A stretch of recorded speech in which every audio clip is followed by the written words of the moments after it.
Today, the 21st Century Cures Act becomes law, an FDA priority review in bladder cancer, a European approval in CLL, and highlights from the 2016 San Antonio Breast Cancer Symposium, as well as from the 2016 World Conference on Lung Cancer.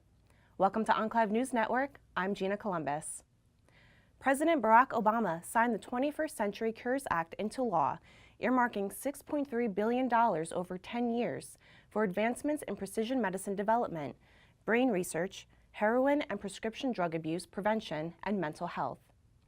2 years in the making, the legislation includes $1.8 billion for Vice President Joe Biden's Cancer Moonshot program, now renamed for his son Beau Biden, who died of a brain tumor last year. I believe that the United States of America should be the country that ends cancer once and for all, President Obama said at a press conference. ASCO President Dr. Daniel Hayes has previously praised the Cures Act as landmark legislation that will spur development and delivery of promising new treatments for patients. In urothelial carcinoma, the FDA granted a priority review to a biologics license application for durvalumab as a treatment for patients with locally advanced or metastatic disease that progress on platinum-based chemotherapy.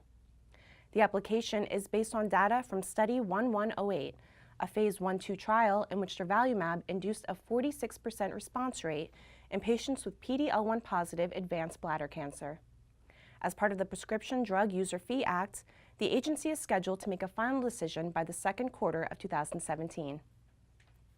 The European Commission has approved ofatumumab in combination with fludarabine and cyclophosphamide as a treatment for adult patients with relapsed chronic lymphocytic leukemia.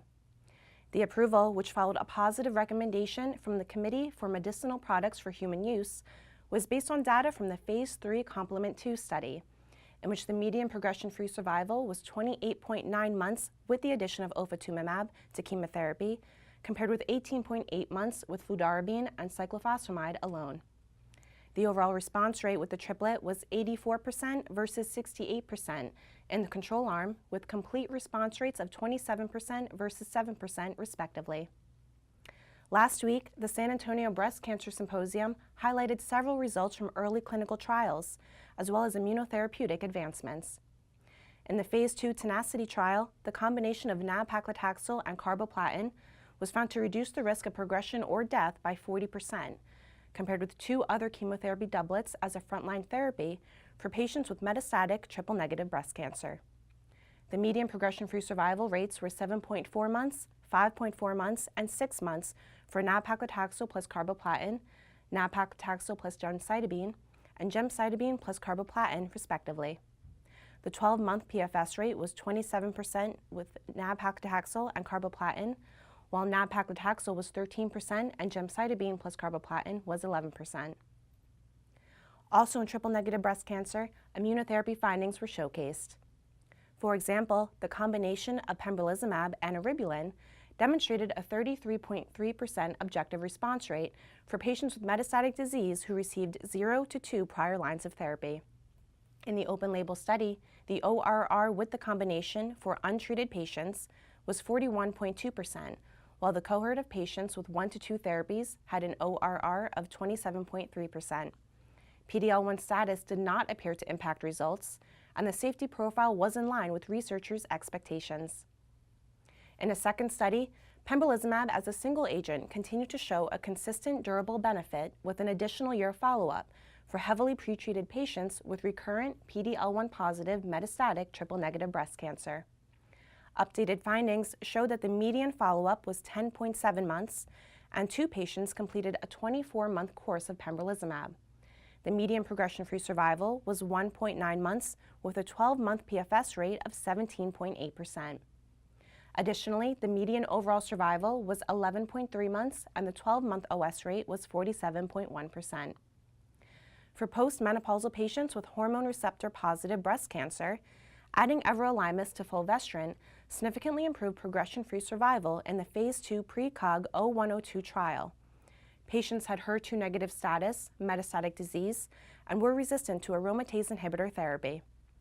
Findings showed that the combination doubled median PFS rates versus fulvestrant alone, from 5.1 months on fulvestrant to 10.4 months with the combination.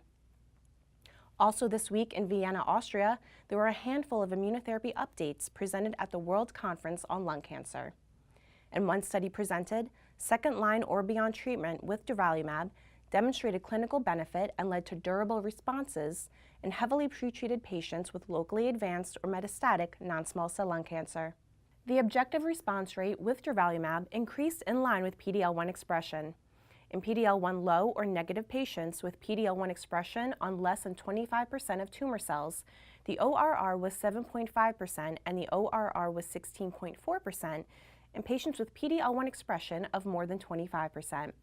However, the highest ORR of 30.9% was seen in patients with PD-L1 expression on more than 90% of tumor cells. One-year overall survival rates were 48% in patients with PD-L1 greater than 25% and 51% in patients with PD-L1 greater than 90%.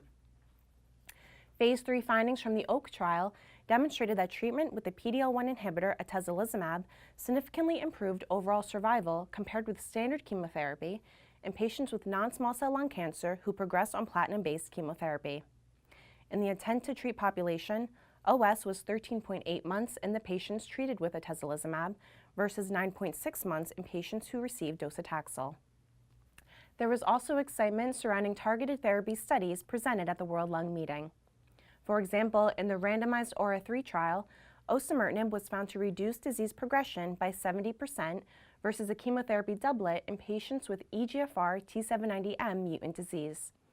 As these were patients who progressed on a first-line targeted agent, this benefit was achieved along with a dramatically lower rate of serious adverse events. Additionally, patients who received osimertinib experienced a median progression-free survival of 10.1 months versus 4.4 months on the chemotherapy arm, which consisted of a platinum agent plus pemetrexed.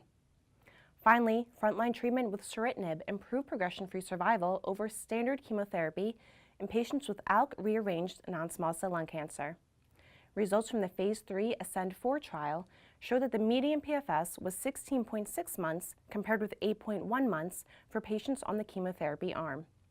The overall response rate with sunitinib was higher at 72.5% compared with 26.7% in the chemotherapy group.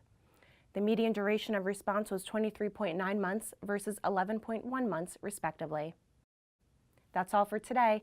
Thank you for watching Enclave News Network. I'm Gina Columbus.